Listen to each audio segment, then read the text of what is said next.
美国为何突然改口，同意土耳其给菲律宾出售6架 T-129武装直升机？原因或许与中国有关。众所周知，美国作为世界上头号军火贩子，在对外军售方面扮演着极其不光彩的角色。一方面到处挑起争端，另一方面又通过自己强大的军事实力来贩卖军火或者干涉其他国家的军火交易。在早些时候，土耳其就曾因为进口俄罗斯的 S-100防空导弹系统而被美国实施了制裁，但最近却有消息称，美国突然解开了对土耳其出口武装直升机的禁令，这是怎么一回事呢？据外媒防务简报网站近日报道称，因为我们都知道，近段时间菲律宾与中国的关系若即若离，并且在美国的鼓动下，菲律宾国内亲美势力对中国的挑衅行为也越来越明显，以至于菲总统杜特尔特不得不发出封口令，禁止内阁成员和政府官员公开讨论南海问题。虽然在杜特尔特的极力灭火下，中菲关系目前还维持着相对稳定的状态，但随着时间的推移，很难想象在杜特尔特任期结束以后，菲律宾会对中国做出什么样的举动，中国促成土菲间的军火贸易。总之，面对美国的反常行为，我国都需要提高警惕。横行世界良久的美国，这次栽在中国手上，为什么4次操控联合国的结果，都只是让中国毫不费力的收获满满？在世界历史的很长一段时间里，美国凭借着先进的科技以及强大的军事力量，渗透在世界各个角落，操纵着世界局势。但是这次，美国却栽得很惨。按照世界的本来意愿，二战以后成立的联合国是促进世界和平发展的标志，但是由于美国的介入，使得其一度成为美国刁难别国、操纵世界的工具。例如，美国曾因与俄罗斯之间的个人恩怨，拒绝给前来参加联合国大会的俄罗斯代表发放签证。显然，美国似乎已经把联合国当成了自己的地盘。无独有偶，在这次的巴以冲突中，美国也再一次萌生了这样的想法，只是这次有中国在，局面就不一样了。自巴以冲突爆发以来，双方间的对抗态势愈演愈烈，外界甚至担心这样的一场冲突最终将可能演变成一场全面战争。本来在这个时候维护世界和平与发展的联合国安理会应该站出来发声，但是却意外沉默良久。事情真相并不是联合国故意无视，而是被美国操控了。据消息人士介绍称，美国再度反对联合国安理会提出的巴以停火协议草案，这已经是美国第4次以同样的理由否决该草案，而仅仅是因为美国的否决，这一停火声明迟迟没有发出。不可否认的是，巴以冲突发展到如今这个局面，背后和美国脱不了干系。这并不仅仅指美国阻止联合国发布停火声明，更重要的是，美国对以色列的偏袒纵容，导致了如今的局面。对于美国而言，以色列是其干预中东局势的重要棋子，中东局势越乱，美国从中渔利也就越多。表面上来看，美国这次是目的达到了，但是从实际效应来看，外界人士纷纷表示，在国际努力调停巴以冲突时，美国阻止联合国发生的举动显得十分孤立。更为重要的是，美国的这一立场让中国在这场冲突中毫不费力的得分。相比于美国，中国在此次冲突中的表态更加符合一个真正大国该有的形象。利用这次机会，中国也提升了在国际上多边领导力的信誉，有人也形象地称之为这是美国送给中国的大礼。尽管美国的霸权行径不是第一次见，但是这一次与中国的做法形成对比以后，美国所要承受的损失或许要比他们想象的还要大得多。在中美新的博弈中，美国的表现已经让世界甚至是美国的亲密盟友倍感失望，不再认同听从美国也只是早晚的事情，而世界也很难再回到那个以美国为中心的怪圈中。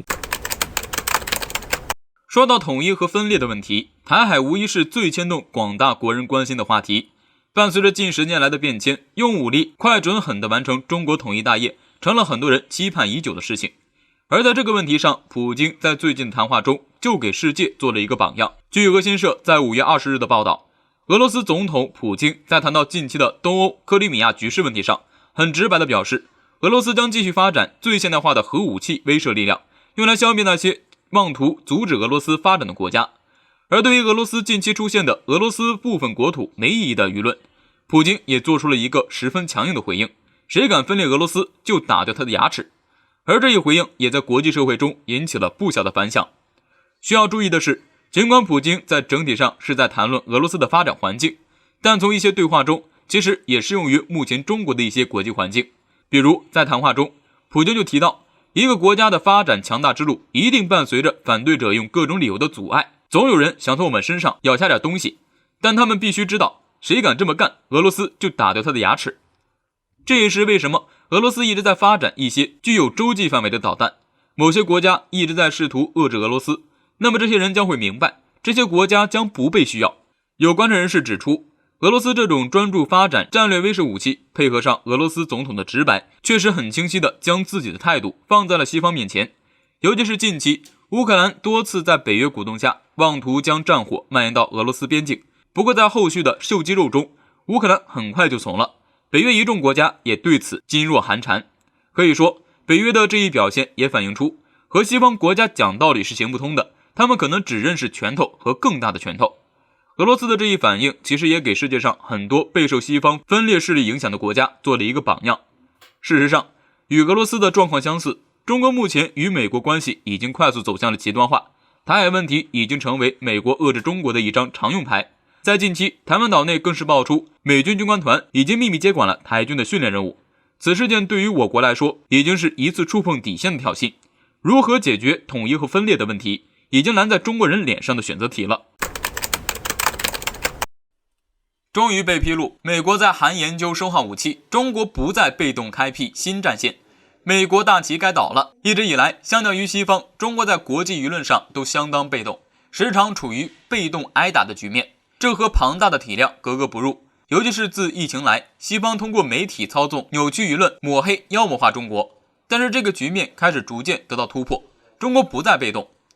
以前我们只是跟着西方的节奏走，他们张口就能编造一个谣言，而谣言的就要跑断腿。但是我们换了打法，在中美贸易、中澳关系、新疆问题等常规问题外，中国主动披露了美军的丑恶嘴脸。近日，我国外交部发言人赵立坚披露，美军在韩国釜山港第8码头修建生化武器基地，并在近期不断向半岛运入生物战剂的消息。这一消息鲜少被华语、英文媒体报道，韩国媒体更是选择性忽视，而它的首次出现更是在国际舆论上激起了大水花。事实上，美国在世界各地建生化武器基地的行为早就成为公开的秘密，但这种反道义、危险的行为却总是没人大做文章。